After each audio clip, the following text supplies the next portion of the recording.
Les forces que nous allons vous montrer aujourd'hui sont essentielles à la vie sur Terre. Elles vont permettre, entre autres, de nous expliquer plusieurs phénomènes, comme par exemple la friction entre deux éléments ou la diversité des états physiques dans la nature. Par exemple, solide, gazeux, liquide, etc. En effet, les forces de Van der Waals sont la combinaison de trois autres forces distinctes, les forces de Keesom, les forces de Debye et les forces de London. Nous allons vous présenter les forces de London et une autre équipe va vous présenter les deux autres. Ces trois forces vont porter le nom de force de Van der Waals, qui va être un physicien néerlandais nommé Johan Diederik van der Waals.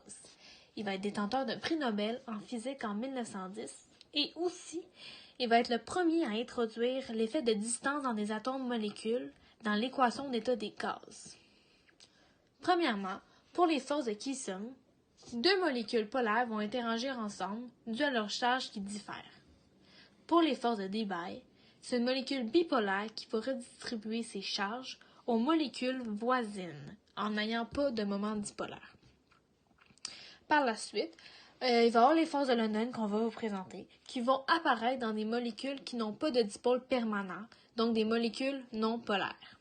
Leur réaction va provoquer, tant qu'à elle, des dipôles instantanés et non des dipôles permanents. Vous allez sûrement vous demander c'est quoi une molécule apolaire. Dans le fond, une molécule apolaire, elle va pas avoir de pôle et va être sans polarité. Les molécules aussi apolaires vont être produites par l'union d'atomes ayant la même électronégativité, de sorte que la force pour attirer les électrons, la liaison, dans le fond, va être égale. La non-polarité implique aussi que les forces d'un atome soient réparties également autour du noyau. Et donc, aucune attirance sera perçue par les autres atomes due à l'absence de charge électrique nette. Vous vous êtes aussi probablement demandé c'est quoi un dipôle. Un dipôle, puisque dans le fond les électrons vont être autour du noyau dans un atome et vont tourner librement autour du noyau, ils vont pouvoir se déplacer aisément dans la molécule et, par coïncidence, peuvent arriver d'être du même côté au même moment. Et ça va créer, dans le fond, une charge supérieure négative ou positive d'un côté et créer un dipôle instantané. Autrement dit, il va s'agir d'une répartition inégale des charges dans une molécule. Celui-ci est composé de deux charges égales en valeur, mais de signes opposés, donc plus-moins. Si le moment dipolaire d'une molécule est non nul, alors cette molécule est dite polaire. Donc, non nul, ça signifie que les charges, quand on va les soustraire, il va avoir une charge restante, un résultat. Si le moment dipolaire d'une molécule est nul, alors cette molécule est apolaire. Donc, les charges sont égales et vont s'annuler. Aujourd'hui, nous nous intéresserons seulement au moment dipolaire nul, provenant de molécules apolaires pour la force de London. La force de dispersion de London est la force la plus faible des forces intermoléculaires. Donc, dans les forces intermoléculaires, on peut compter par exemple les forces de Keesom, les forces de Debye, il va y avoir aussi les forces de pont d'hydrogène et bien d'autres. Ces forces-là vont toutes être plus puissantes que les forces, dans le fond, de London. Évidemment, les forces de dispersion sont présentes dans tous les atomes, car tous les atomes possèdent des électrons, et ce sont eux qui viennent agir sur les forces de Van der Waals. Les molécules de même nature possédant une charge neutre s'attireront mutuellement pour ainsi se lier entre eux. De plus, la force de London est la force qui permet aux substances non polaires de se condenser en liquide, comme on a dit tout à l'heure, et ainsi de geler en solide lorsque les températures sont suffisamment basses. C'est une force d'attraction qui est temporaire, qui arrive lorsque deux atomes adjacents occupent des positions qui amènent un état de dipôle temporaire, comme on disait tantôt, un dipôle instantané. Donc, c'est vraiment pas permanent, c'est temporaire, le temps que les électrons soient tous d'un côté pour provoquer une charge supérieure d'un côté. En aucun cas, il y aura donc présence de dipôle permanent, présent surtout dans les forces de Keesom. En résumé, pour faire ce cours, c'est l'interaction entre deux dipôles instantanés, ce qui se produit lors de l'annulation des charges de deux molécules non polaires.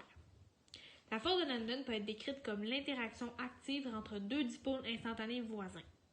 Cette force de dispersion dépendra de plusieurs facteurs, tels la vitesse des réactions et la distance entre les molécules. Effectivement, premièrement, le premier facteur, la vitesse de réaction, la vitesse à laquelle les molécules vont se polariser va vraiment beaucoup influencer leur intensité. Plus la vitesse doit être grande, plus l'intensité va être aussi augmenter. Ensuite, l'autre facteur, ça va être la distance. Plus ils vont être distanciés entre elles, dans le fond, les électrons, les molécules, plus elles seront facilement polarisables. Par la suite, plus le composé va être polarisé, donc s'ils sont plus loin, ils sont plus facilement polarisables. Et si le composé est polarisé, par exemple l'eau, plus il attirera d'électrons. Donc, la force de l'électronégativité va être plus forte si le composé est polarisé. Mais les forces de London, ça va vraiment être avec des molécules non polaires.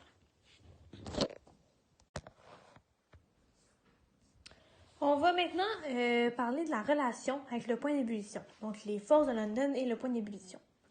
Grâce à la force de London, les gaz rares, donc ça va surtout être les gaz rares, peuvent se condenser en liquide et geler si la température ambiante le leur permet.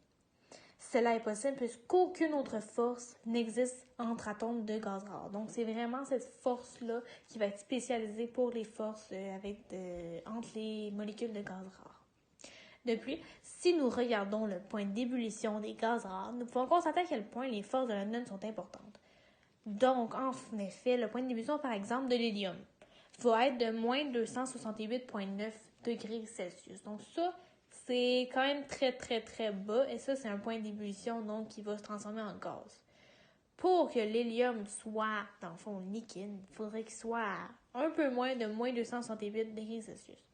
C'est quand même très, très bas.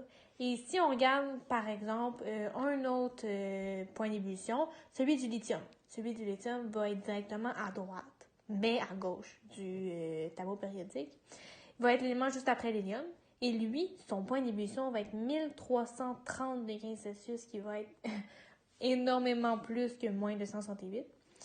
Et dans le fond, pour expliquer ça, c'est qu'il va y avoir d'autres forces en jeu qui vont permettre un point d'ébullition haut, contrairement à l'hélium qui est un gaz rare, et donc il va avoir seulement la force intermoléculaire la plus faible, la force de London.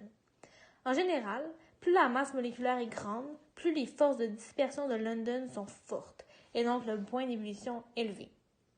Si, dans le fond, la molécule va être plus lourde, plus grosse, les forces de dispersion vont être plus intenses, vont agir plus fortement sur ces molécules-là.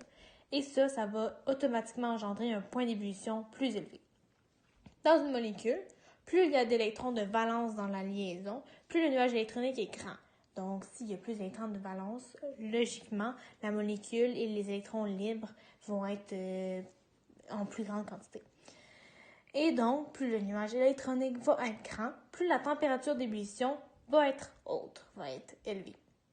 D'ailleurs, c'est cette force qui va expliquer pourquoi le gecko est capable de monter sur les murs. C'est la courte distance entre les fils sous les pattes et les molécules sur le mur qui vont lui permettre de rester accroché. Ok, donc pour la géométrie des molécules et son effet, la forme des molécules pour les forces de London est un facteur très important pour la force de dispersion. En effet, une molécule de forme linéaire, donc une molécule possédant des atomes de 180 degrés entre eux, possédera un point d'ébullition au fond plus élevé qu'une autre molécule de forme moins aplatie. Par exemple, une molécule bipyramidale à base triangulaire ou n'importe quelle molécule, mais qui n'est pas de la forme linéaire en fond. Nous pouvons expliquer cela car les électrons d'une molécule de forme bipyramidale vont créer des encombrements avec les autres molécules du même genre, car les emboîtements seront moins stables, ce qui créera une plus grande facilité à changer la force physique d'une molécule. Les molécules ayant un grand nombre d'encombrements seront ils vont être ramifiées dans le fond tout le temps, et c'est pour ça que la forme linéaire est celle qui demande le moins d'énergie, puisque si nous comparons les formes de molécules avec une pile de papier, excusez-moi, j'ai dit le moins d'énergie, mais c'est le plus d'énergie de la forme linéaire. Donc si on compare ça avec une pile de papier, en fond, une pile de papier avec un encombrement, on pourrait dire qu'il y a un crayon en plein milieu. Fait que dans le fond, la pile de papier avec un crayon va avoir plus tendance à se détruire, dans le fond, à tomber qu'une pile de papier avec seulement le papier. Donc c'est comme métaphore pour les molécules. Donc, passons maintenant aux exercices. Premièrement, il faut classer le point d'ébullition des molécules suivant en ordre croissant et expliquer pourquoi. Donc, le A, c'est classer le dichlore, le CO2 et le O2. Le B, c'est classer le dibromate, le dichlore et le diiode. Donc, et le numéro 2, dans le fond, c'est déterminer quelle molécule entre le pentane et le néopentane possédera le point d'ébullition le plus élevé en vous basant sur la photo dont vous disposez juste ici dans le fond. Donc, le solutionnaire de ces exercices, pour le A, le O2 et après ça c'est le CO2 et puis le dichlore. Respectivement, les éléments suivants contiennent 16, 22 et 34 électrons au total.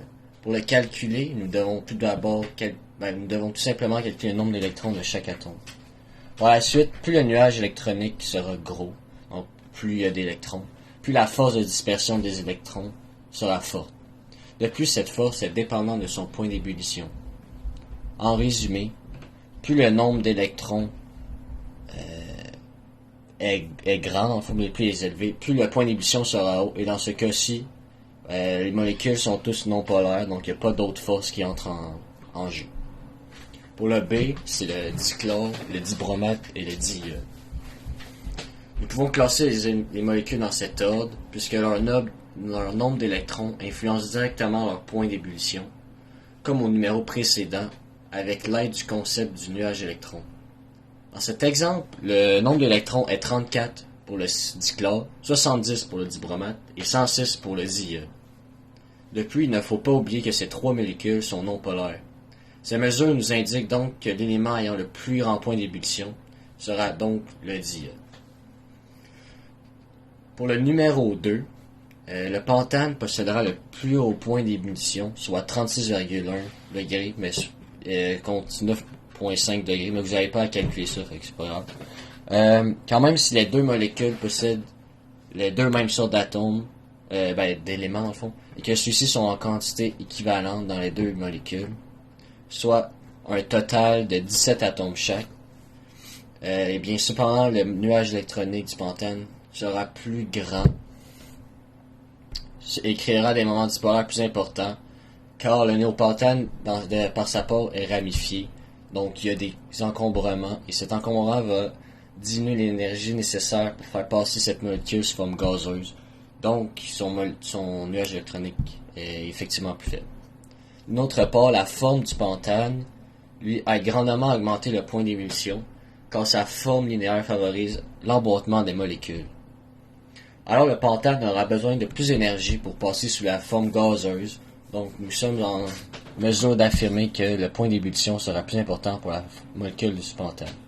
Ou si on pouvait comparer ça avec les piles de papier pour mieux comprendre, dans le fond, c'est sûr que si on empile des molécules de néopentane comme une pile de papier, c'est sûr que le néopentane va être moins stable que le pentane. Donc voilà.